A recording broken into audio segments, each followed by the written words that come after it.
الحمد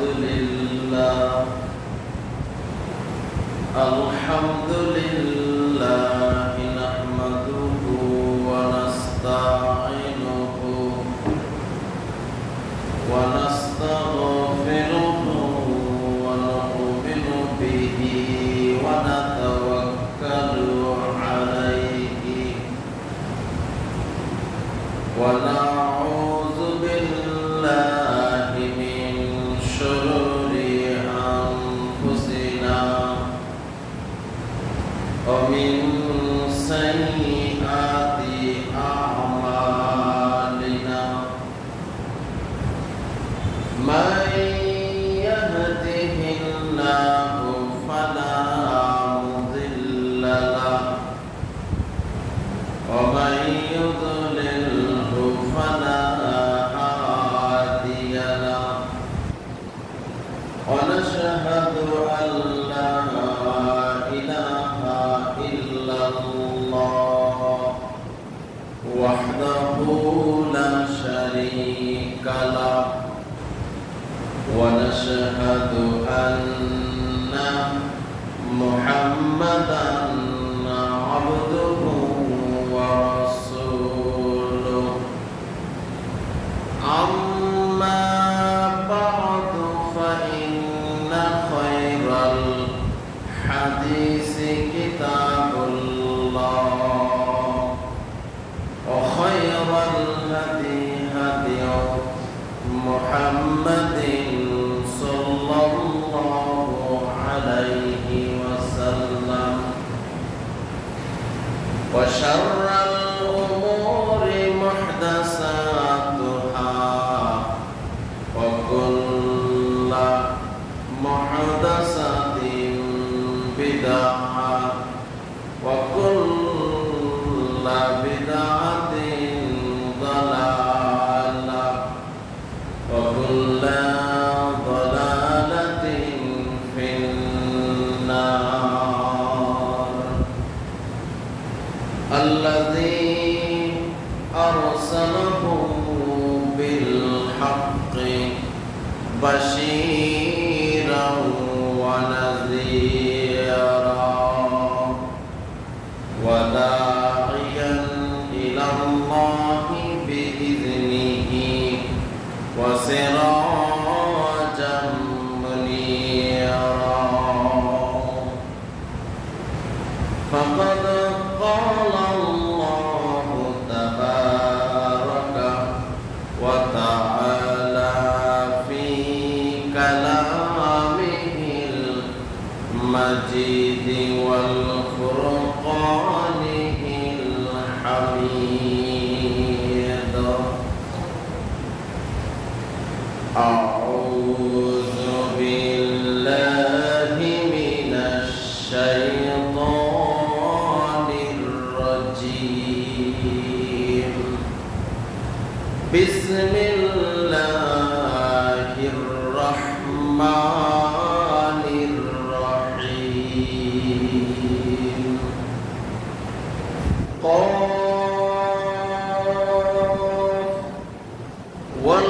والقرآن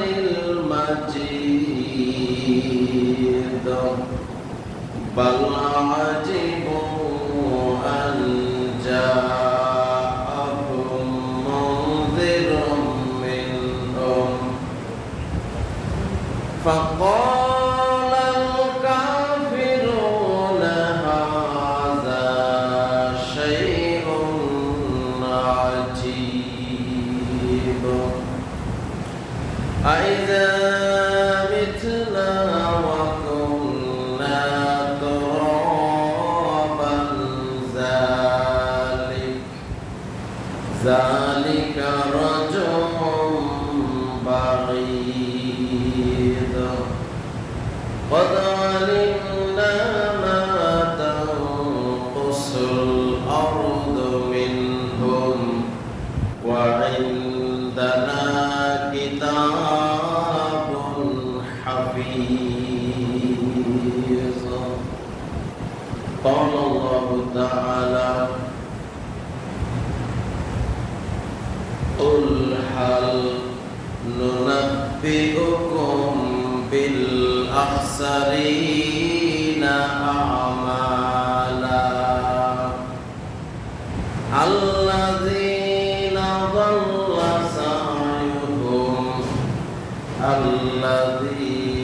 ضل سعيهم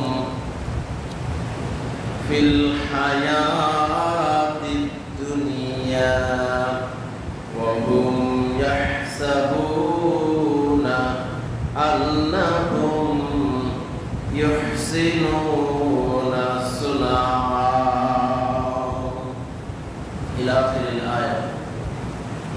وقال النبي صلى الله عليه وسلم من أحدث في أمرنا هذا ما ليس منه فهو رد. وقال رسول الله صلى الله عليه وسلم من عمل عملا ليس عليه أمرنا فهو رد أو قام عليه الصلاة والسلام. আলহামদুলিল্লাহ, সকল প্রশংসা, যাবতীয় গুণগান, সমস্ত আরাধনা ইবাদত চাওয়া পাওয়া একমাত্র সেই মহান রব্বুল আলামিনের কাছে, যে মহান রব্বুল আলামিন আজকে পবিত্র জুমার দিনে আমাদেরকে শত ব্যস্ততা থাকা সত্ত্বেও নানান বাধা বিঘ্নকে এড়িয়ে তারই ঘর পৃথিবীর সর্বশ্রেষ্ঠ জায়গা মসজিদে আমাদের কয়েকজন গুনাহগার বান্দা বান্দিকে মহান রব্বুল আলামিন সঠিক সময়ে উপস্থিত হওয়ার তৌফিক দান করেছেন। এই জন্য আমরা সকলেই মন খুলে প্রাণ খুলে মহান রব্বুল আলামিনের সিজদায় শুকর জানাই, সকলে বলি আলহামদুলিল্লাহ।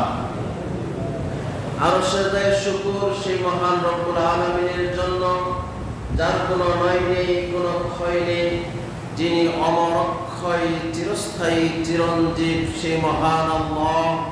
আমরা সাক্ষ্য দিচ্ছি আল্লাহ ছাড়া আমাদের দ্বিতীয় কোনো ইলা নেই, মাবুদ নেই, উপাসনা নেই।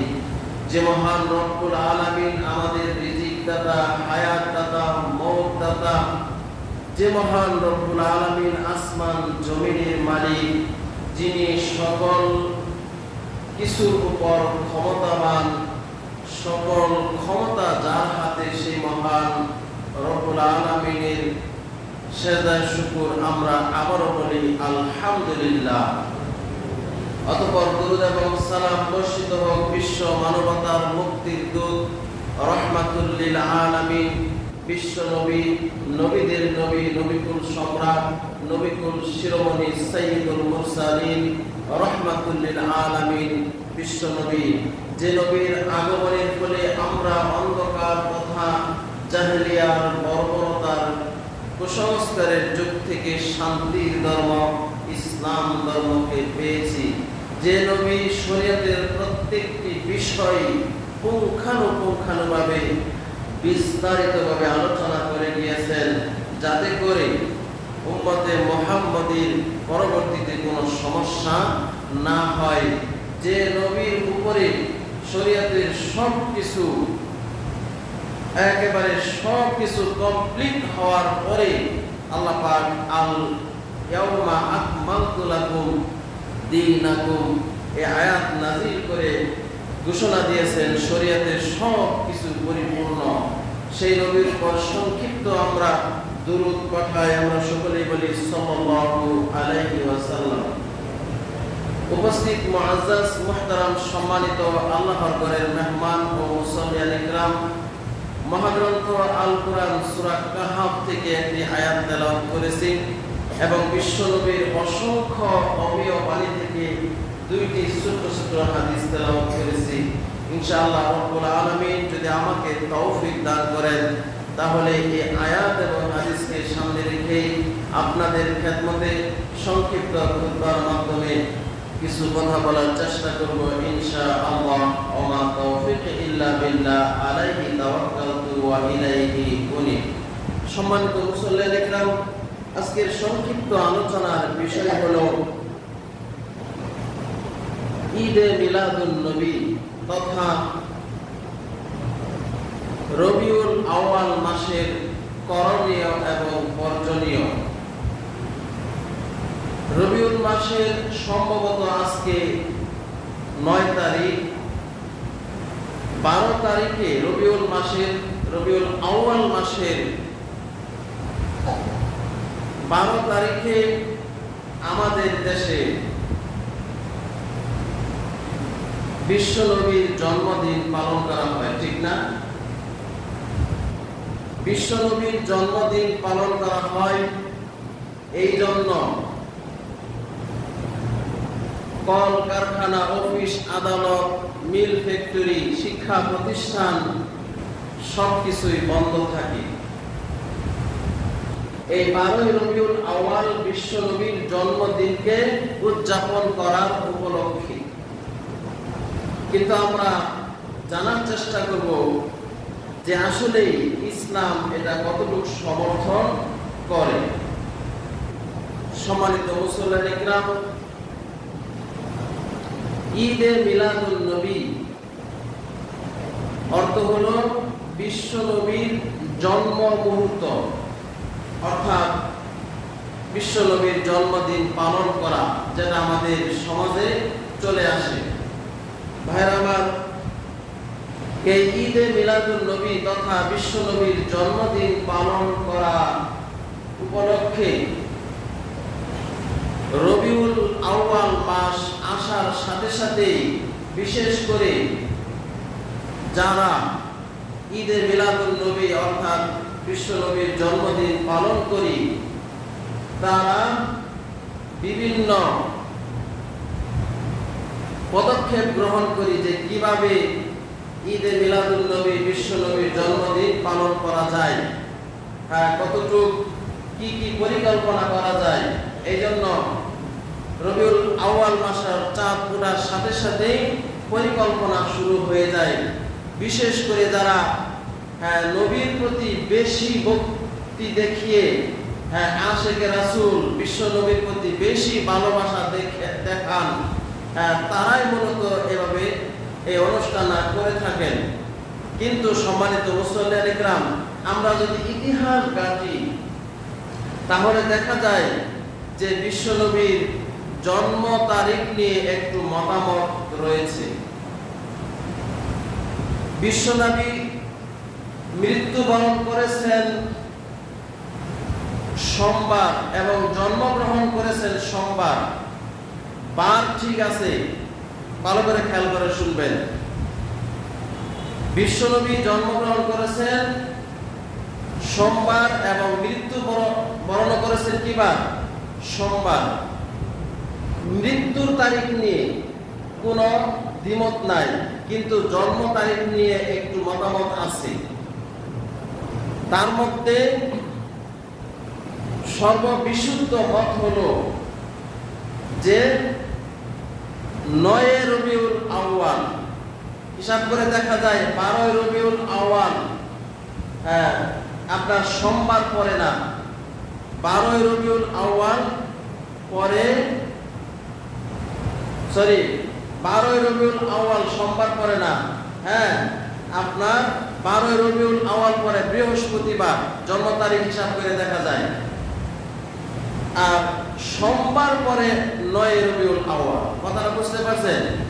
এই জন্য আপনি বিশ্বনবীর যত সিরাত গ্রন্থ আছে, জীবনী আছে, সব গ্রন্থের মধ্যে দেখবেন যে বিশ্বনবীর প্রসিদ্ধ জন্ম তারিখ হলো 9 রবিউল আউয়াল। তার মধ্যে উল্লেখযোগ্য, আমি বলে দিই, উল্লেখযোগ্য এবং পুরস্কার প্রাপ্ত শ্রেষ্ঠ সিরাত রাসূল সাল্লাল্লাহু আলাইহি ওয়াসাল্লামের জীবনী আর রহিকুম মাখতুম, এই কিতাবটা খুলে দেখবেন। এখানে সর্ববিশুদ্ধ মতকে ধরা হয়েছে 9 রবিউল আউয়াল। এবং আমি যে এই যে আজকে যে হাতে বইটা দেখতেছেন, এই বইটা শুধু মিলাদ সম্পর্কে আলোচনা, রাসূল সাল্লাল্লাহু আলাইহি ওয়াসাল্লাম ঈদে মিলাদুন নবী সম্পর্কে আলোচনা। এখানেও বিস্তারিত আলোচনা করার পরে লেখছেন যে রাসূল সাল্লাল্লাহু আলাইহি সাল্লামের জন্ম ও মৃত্যু দিবস যে সোমবার সে বিষয়ে সহিহ এবং সহিহ হাদিসে উল্লেখ রয়েছে, আমি যে কথাটা আগে বললাম, কিন্তু জন্মের তারিখ নেই। আধুনিক জ্যোতির্বিজ্ঞানের হিসাব মতে 9 হতে 12 রবিউল আউয়ালের মধ্যে 9 ব্যতীত সোমবার ছিল না। অতএব রাসূল সাল্লাল্লাহু আলাইহি সাল্লাম এর সঠিক জন্ম দিবস হলো 9 রবিউল আউয়াল সোমবার, 12 রবিউল আউয়াল বৃহস্পতিবার নয়। দুর্ভাগ্য যে আমরা 12 রবিউল আউয়াল রাসূল সাল্লাল্লাহু আলাইহি সাল্লামের মৃত্যু দিবসে তার জন্ম বার্ষিকী বা ঈদে মিলাদুন নবীর অনুষ্ঠান করে থাকি। ভাইরা আমার,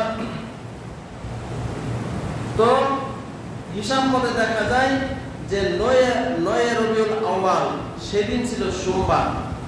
আর এটাই হলো যত মত রয়েছে তার মধ্যে বিশুদ্ধ মত হলো রাসূল সাল্লাল্লাহু আলাইহি সাল্লামের জন্ম কিবারে?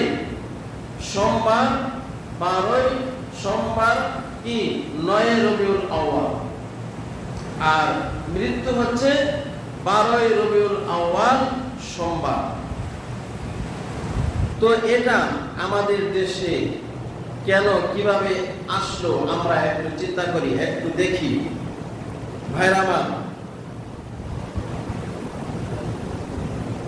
এই জন্মদিন পালন করা এটা কিভাবে আসলো আমরা একটু খেয়াল করে শুনি। ক্রুসেড বিজেতা মিশরের সুলতান সালাউদ্দিন আইয়ুবী, যার জন্ম 532 হিজরি, মৃত্যু 589 হিজরি, তিনি কর্তৃক নিয়োজিত ইরাকের এরবল এলাকার গভর্নর আবু সাঈদ মুজাফফরউদ্দিন কুকুবুরি, যার জন্ম 586, মৃত্যু 630 হিজরি, তিনি সর্বপ্রথম কারো মতে 604 হিজরি ও কারো হিসাব মতে 625 হিজরিতে মিলাদের প্রথম আনুষ্ঠানিক উদ্বোধন করেন। বুঝতে পারছেন? ইরাকের যে গভর্নর সালাউদ্দিন আইয়ুবী কর্তৃক যাকে ইরাকের গভর্নর নিয়োজিত করেছিলেন তার নাম হলো আবু সাঈদ মুজাফফরউদ্দিন কুকুবুরি। তিনি এটা দুইটা মতে গেলে পেশ করেছেন যে 604 অথবা 625 হিজরিতে এই ইরাকের গভর্নর আবু সাঈদ মুজাফফরউদ্দিন কুকুবুরি সর্বপ্রথম কি করেন? এই মিলাদের অনুষ্ঠান প্রথম চালু করেন।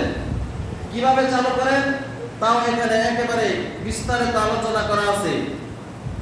প্রতি বছর মিলাদুন নবীর মৌসুমে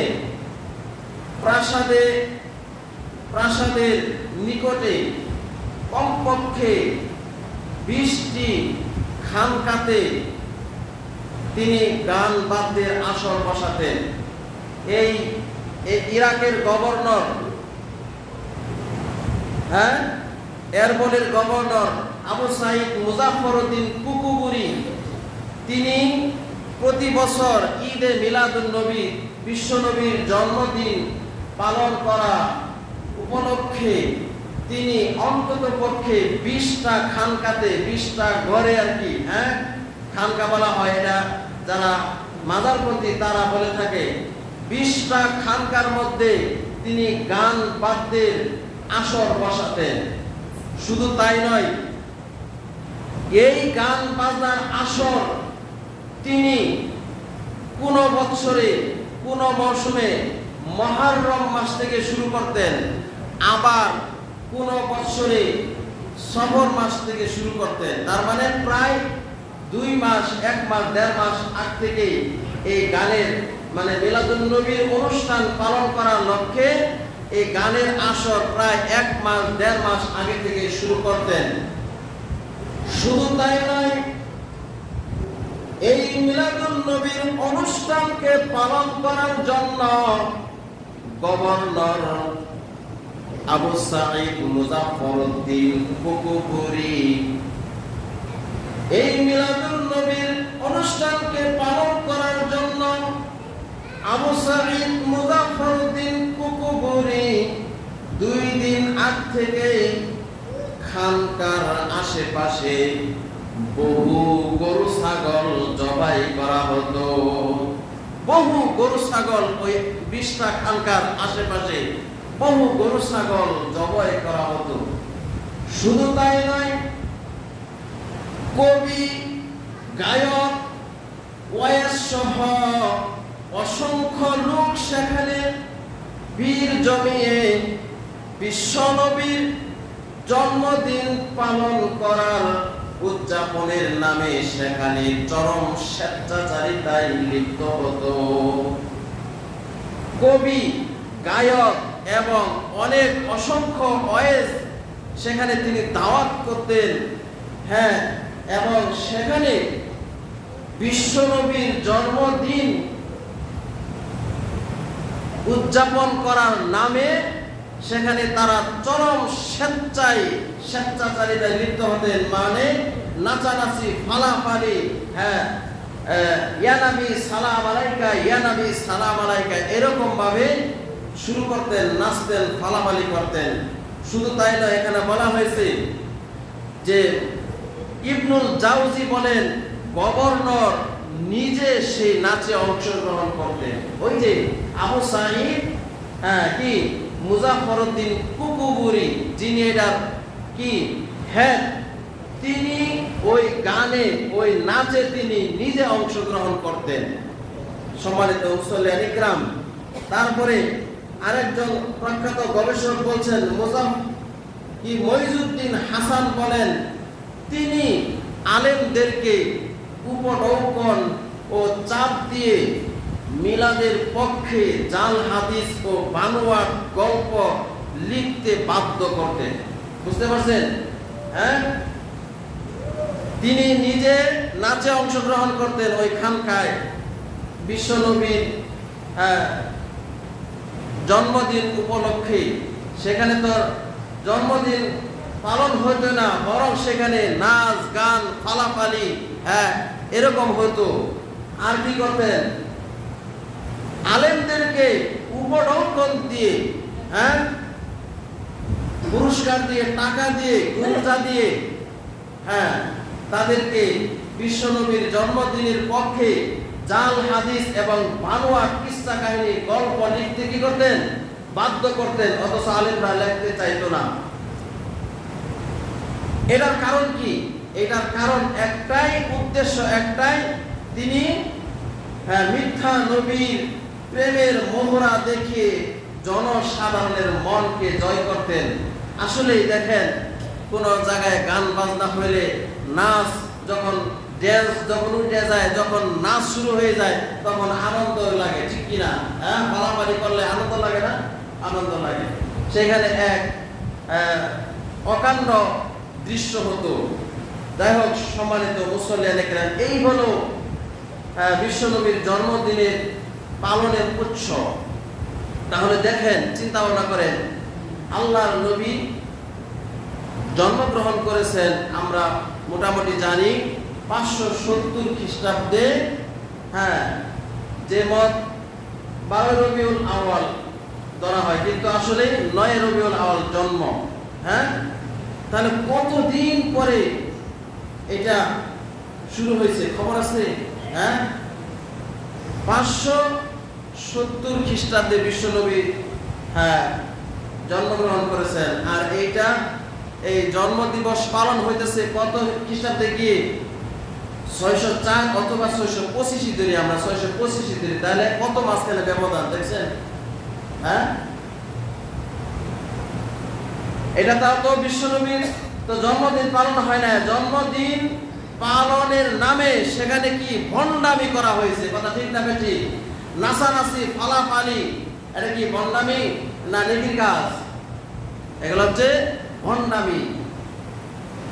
দেখেন, এই কাজে কারা কারা সহযোগিতা করেছেন তাও বর্ণনা আসছে। আবিষ্কৃত এই মিলাদ অনুষ্ঠানের সমর্থনে তৎকালীন আলেম সমাজের মধ্যে সর্বপ্রথম যিনি এগিয়ে আসেন তিনি হলেন আবুল খাত্তাব উমর বিন দেহিয়া, যার জন্ম 544 হিজরি, মৃত্যু 633 হিজরিতে। তিনি আত-তানবীর ফি মাউলিদিস সিরাজিল মুনির নামে একটি বই লেখেন এবং সেখানে বহু জাল ও বানোয়াট হাদিস জমা করেন। অতঃপর বইটি 626 হিজরিতে গভর্নর, ওই যে যিনি এই মিলাদ চালু করছেন, গভর্নর কুকুবুরির নিকট পেশ করেন। পেশ করলে এই গভর্নর খুশি হয়ে তাকে সঙ্গে সঙ্গে 1000 স্বর্ণ মুদ্রা বকশিশ দেয়। ওই যে তার মন মতো হয়েছে, জাল বানোয়াট কিস্সা কাহিনী লেখা একটা বই তৈরি করে 626 হিজরিতে একটা বই তৈরি করে তাকে দিয়েছেন এবং খুশি হয়ে তাকে 1000 স্বর্ণ মুদ্রা দিয়েছেন। এভাবেই ক্রমে ক্রমে অন্যান্য আলেমগণ ওই একই পথ ধরলেন। কেউ বা সরকারের ভয়ে চুপ থাকলেন অথবা বদদোয়া করে ক্ষান্ত হলেন, কিন্তু বিদআত চালু হয়েই গেল, যা এখনো পর্যন্ত সমাজে চলে আসছে। কথা বুঝতে পারছেন ভাইরা আমার? এইভাবেই এই ঈদে মিলাদুন নবী নামে অনুষ্ঠান হয়ে থাকে। এই ঈদে মিলাদুন নবীর এই অনুষ্ঠানকে ঘুর বিরোধিতা করেছেন প্রখ্যাত 4 জন ইমাম। তারা এগুলোর পক্ষে না, প্রখ্যাত 4 জন ইমাম এটার ঘুর বিরোধিতা করেছেন। 4 মাযহাবে তারা কারা? 4 মাযহাবের সেরা বিদ্বানগণ সর্বসম্মতভাবে প্রচলিত মিলাদ অনুষ্ঠান বিদআত হওয়ার ব্যাপারে একমত হয়েছেন। 4 মাযহাবের শ্রেষ্ঠ ইমাম কে? ইমাম আবু হানিফা, ইমাম শাফিঈ, ইমাম মালিক, ইমাম আহমদ বিন হাম্বল। এই 4 জন সেরা বিদ্বান তারা একমত পোষণ করেছেন যে এটা একটা বিদআতি কাজ। এখানে নবী সাল্লাল্লাহু আলাইহি ওয়াসাল্লামের জন্মদিন পালন করা হয় না, বরং বিশ্ব নবীকে এখানে অপমান করা হয়। কথা ঠিক না ঠিক? তারা বলছেন, একমত হয়েছেন। তারা বলেন এই ইয়ারবলের গভর্নর কুকুবুরি এই বিদআতের হুতা, মানে এই বিদআত তিনি চালু করেছেন। তিনি তার আমলের আলেমদেরকে মিলাদের পক্ষে মিথ্যা হাদিস তৈরি করার ও ভিত্তিহীন কিয়াস করার হুকুম জারি করেছেন। তিনি তখন গভর্নর ছিলেন। এখন জনগণকে একটা কাজ যদি আদেশ করেছেন, না করলে হয়তো সাজা হবে, এই জন্য অনেকেই বাধ্য হয়ে করেছেন, আবার অনেকেই কি করেছেন, নিরুপায় হয়ে করেছেন। যাই হোক, সম্মানিত মুসল্লিয়ান ইকরাম, এই হলো বিশ্বনবীর জন্মদিনের পালনের ইতিহাস। এখন আমরা বাস্তবে আসেন কিছু কথা বলি। এভাবে বিশ্বনবীর জন্মদিন পালন হয় না, আর এটা শরীয়ত সম্মত করে না। শরীয়ত সম্মত করে না। কারণ হলো, যদি জন্মবার্ষিকী এবং মৃত্যুবার্ষিকী পালন করা জায়েজ হতো, জন্মদিবস মৃত্যু দিবস পালন করা যদি জায়েজ হতো, তাহলে বিশ্বনবীর আপনজন সবচেয়ে কাছের মানুষ, যার ঘরে বিশ্বনবীকে দাফন করা হয়েছে, আয়েশা রাদিয়াল্লাহু আনহা, বিশ্বনবীর ইন্তেকালের পরে আয়েশা রাদিয়াল্লাহু আনহা 50 বছর বেঁচে ছিলেন। যদি জন্মদিবস পালন করা জায়েজ হতো, শরীয়তে যদি জন্মদিবস পালন করা জায়েজ হতো, বিশ্বনবীর জন্মদিবস যদি পালন করা দরকার থাকতো, দরকার প্রয়োজন মনে করত, তাহলে সর্বপ্রথম যার ঘরে বিশ্বনবীকে দাফন করা হয়েছে মা আয়েশা রাদিয়াল্লাহু আনহা, তিনি জন্মদিবস পালন করতেন। তিনি পালন করছেন? করেন নাই? আচ্ছা, তার কথা না বাতি দিলাম, হ্যাঁ, বাবা না জন্মের আগেই মারা গেছে, কিন্তু মা আমিনা তো বিশ্বনবীকে জন্ম দিয়েছেন। বলেন কথা ঠিক না বেঠিক? জন্মদিবস যদি পালন করা জায়েজ হতো, তাহলে মা আমিনা আপন ছেলের কলিজার টুকরা মুহাম্মাদের জন্মদিবস পালন করতেন। জন্মদিবস যদি পালন করা জায়েজ হতো, দাদা এবং চাচারা বিশ্বনবীর জন্মদিবস পালন করতেন। তারা কেউ করে নাই। আমরা একেবারে আশিকে নবী হয়ে গেছি, আশিকে রাসূল হয়ে, হ্যাঁ, বিশ্বনবীর দেওয়ানা হয়ে গিয়ে আমরা বিশ্বনবীর জন্মদিবস পালন করি। হ্যাঁ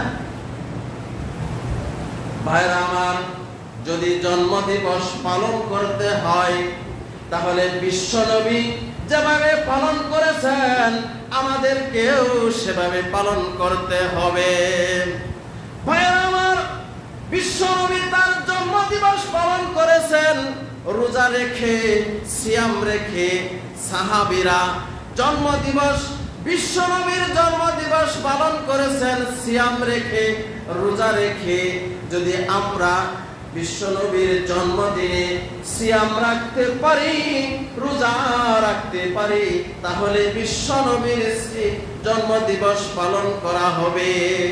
হ্যাঁ, বিশ্বনবী বলেছেন যে হ্যাঁ, আমার জন্ম কি সোমবার, হ্যাঁ, আমল নামা পেশ করা হয় সোমবার। এই জন্য আমি আশা করি যে আমি রোজা থেকে আমার আমলটা আল্লাহ কি করুন, কবুল করুন। ভাইরা আমার, এবং বিশ্বনবী নির্দেশও দিয়েছেন যে তোমরা সোমবার এবং বৃহস্পতিবার রোজা রাখো। কথা ঠিক না বেঠিক? হাদিস আছে না নাই? হ্যাঁ, আছে। তাহলে আমরা যদি আজকে বিশ্বনবীর জন্ম দিবস পালন করতে চাই, ভাইরা আমার, আমি বিশেষ করে আমি আজকে, হ্যাঁ, যারা জন্মদিবস পালন করেন, বিশ্বনবীর ঈদে মিলাদুন নবী পালন করেন, তাদেরকে লক্ষ্য করে বলতে চাই, যারা আপনারা ইয়া নবী সালাম আলাইকা, ইয়া নবী সালাম আলাইকা এই বলে বিশ্বনবীর জন্মদিবস পালন করেন, হ্যাঁ, বিশ্বনবীর হ্যাঁ অনুষ্ঠান, জন্মদিবসের অনুষ্ঠান করে বিশ্বনবী যেন এখানে চেয়ার রাখেন, বিশ্বনবী এখানে উপস্থিত হবে, এভাবে যারা জন্মদিন পালন করেন, আমি তাদেরকে বলতে চাই, এই কথা বাদ দিয়ে, এই নিয়ম বাদ দিয়ে, সিয়াম রেখে, রোজা রেখে বিশ্বনবীর জন্মদিন পালন করুন। কথা ঠিক না বেঠিক? জন্মদিবস পালন করতে হলে বিশ্বনবীর হ্যাঁ জন্মের দিন সিয়াম রাখতে হবে, কারণ বিশ্বনবী সিয়াম রেখেছেন, আদেশ করেছেন। কথা ঠিক না বেঠিক? এই জন্য ভাইরা আমার, আমল করলেই হবে না, হ্যাঁ, নিশ্চিন্তে এটা একটি বিদআতি আমল। কারণ আল্লাহর নবী বলেছেন, মান আহদাসা ফি আমরিনা হাযা মা লাইসা মিনহু ফাহুয়া রাদ্দুন। আল্লাহর নবী বলেন, যে ব্যক্তি আমার দ্বীনের মধ্যে নতুন কোনো কিছু সৃষ্টি করলো, ওটাই হচ্ছে বিদআত, ওটাই হচ্ছে প্রত্যাখ্যানযোগ্য। যে ব্যক্তি আমার দ্বীনের মধ্যে হ্যাঁ নেকির আশায় কোন কাজ করলো, এটাই হচ্ছে বিদআত। হ্যাঁ, বিদআত কাকে বলে এটা আমরা একটু জানি। বিদআত হলো নেকির আশায়, সবের আশায় আপনি যে কাজ করবেন শরীয়তের মতে, এটাই হচ্ছে বিদআত। এজন্য আল্লাহর নবী বলেন, মান আহদাসা ফি আমরিনা হাযা মা লাইসা মিনহু ফাহুয়া রাদ্দুন, যে ব্যক্তি আমার দ্বীনের মধ্যে নতুন কোনো কিছু সৃষ্টি করবে যা পূর্বে বর্ণনা নাই বা আমি সমর্থন দেই নাই, ওটাই হচ্ছে বিদআত, ওটাই হচ্ছে প্রত্যাখ্যানযোগ্য, অগ্রহণযোগ্য। শুধু তাই নয়, আল্লাহ নবী আরো বলেন, মান আমিলা আমালান লাইসা আলাইহি আমরুনা ফাহুয়া রাদ্দুন, যে ব্যক্তি এমন আমল করলো শরীয়তের মধ্যে, আমার দ্বীনের মধ্যে যে ব্যক্তি এমন কোন আমল করলো যে আমলের গ্যারান্টি আমি নবী দেই নাই, যে আমলের সমর্থন আমি নবী করি নাই, ওই আমলই হচ্ছে কি বাতিল, ওই আমলই হচ্ছে প্রত্যাখ্যানযোগ্য। বুঝতে পারছেন? অতএব নবীকে ভালোবাসতে হলে নবীর যে সুন্নতি কাজ রয়েছে, নবী যেগুলো কাজ করতে বলেছেন সেটা আমাকে করতে হবে, তাহলেই নবীকে ভালোবাসা হবে। কথা বুঝতে পারছেন?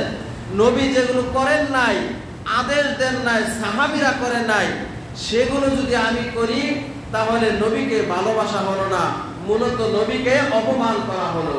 কথা বুঝতে পারছেন? নবী তো মৃত, নবী কিভাবে নবী এই মঞ্চে কিভাবে হাজির হবেন, কিভাবে আপনার কোন আকলে কোন জ্ঞানে আপনি এখানে একটা চেয়ার উপস্থিত করেন? কথা বুঝতে পারছেন ভাইরা আমার? এটা একেবারে ভণ্ডামি ছাড়া আর কিছুই না। আসুন আমরা এগুলো থেকে ফিরে আসি, বের হয়ে আসি। নবীর জন্মদিবস পালন করতে হলে সোমবারে রোজা রাখতে হবে, এছাড়া অন্য সিস্টেমে অন্যভাবে আপনি কি করতে পারবেন না, নবীর জন্ম দিবস পালন করতে পারবেন না। এমনকি আমাদের এই যে শিশু বাচ্চাদের জন্ম পালন করি, এটাও নিষেধ, হাদিস কোরআনে করা যাবে না। ভাইরা আমার আসেন এবার আল্লাহ পাক কি বলছেন আমরা একটু শুনি। আল্লাহর নবী বলেন, উল হাল নুনাব্বিউকুম বিল আখসারিনা আমালা আল্লাযীনা দাল্লা সা'য়ুহুম ফিল হায়াতিদ দুনিয়া ওয়া হুম ইয়াহসাবুনা আন্নাহুম ইউহসিনুনা সুনা। যারা বিদআত করে তাদেরকে লক্ষ্য করে বিশ্ব নবীকে আল্লাহ পাক ওয়াজ করেন, উল হাল নুনাব্বিউকুম বিল আখসারিনা আমালা, হে নবী আপনি বলে দেন, হে নবী আপনি বলে দেন, আমি কি তাদেরকে এই সংবাদ দিব না, আমি কি তাদেরকে এই কথা বলবো না? হ্যাঁ, আল্লাহ বলতেছেন, হে নবী কুল হাল নুনাব্বিউকুম বিল আখসারিনা আমালা, হে নবী আপনি বলে দেন, আমি কি বলবো না ওই সমস্ত আমলকারীদের ব্যাপারে, ওই সমস্ত আমলকারীদের ব্যাপারে আমি কি বলবো না যাদের আমল দুনিয়াতেই বরবাদ? কথা বুঝতে পারছেন? মানে এই আমল গ্রহণযোগ্য না। আল্লাহ বলতেছেন, হে নবী আপনি বলে দেন, আমি আল্লাহ কি বলবো না ওই সমস্ত আমলকারীদের ব্যাপারে যাদের আমল দুনিয়াতেই বরবাদ, অথচ তারা আমল করে এই মনে করে যে আমার আমলটা তো অনেক সুন্দর হচ্ছে, এই বলে আমল করেই যাচ্ছে সুন্দর আমল, নেকির আমল, এভাবে তারা এটা মনে করে করেই যাচ্ছে, অথচ আল্লাহ বলছেন তার আমল দুনিয়াতেই বরবাদ। আসেন ভাইরা আমার, এই যে সামনে ঈদে মিলাদুন নবী, সম্ভবত কি হবে, এই 16 তারিখ এই ঈদে মিলাদুন নবীর বন্ধ ঘোষণা করা হয়েছে। আমি বলতে চাই যে ঊর্ধ্বতম, বিশেষ করে এখন বর্তমানে অন্তর্বর্তী সরকার, আমাদের একজন বিশেষ করে ধর্ম মন্ত্রণালয়ের যে ধর্ম উপদেষ্টা, তিনি একজন আলেমে দ্বীন।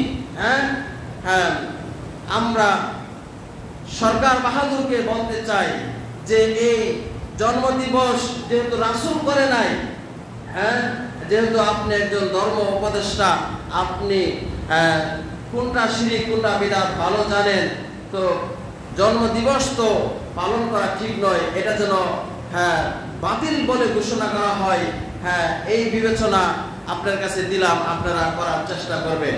সম্মানিত মুসল্লিয়ান ইকরাম, আমরা যারা আছি, আমরা যারা আশিকে নবী, আশিকে রাসূল, বিশেষ করে নবী রাসূল নবীকে ভালোবেসে আমরা এই জন্মদিবস পালন করে থাকি, ঈদে মিলাদুন নবী পালন করে থাকি, আমরা এটা থেকে বিরত থাকবো। কারণ আমি এই কাজ করতে গিয়ে যদি আমার পাপ হয়, তাহলে কি আমার লাভ আছে?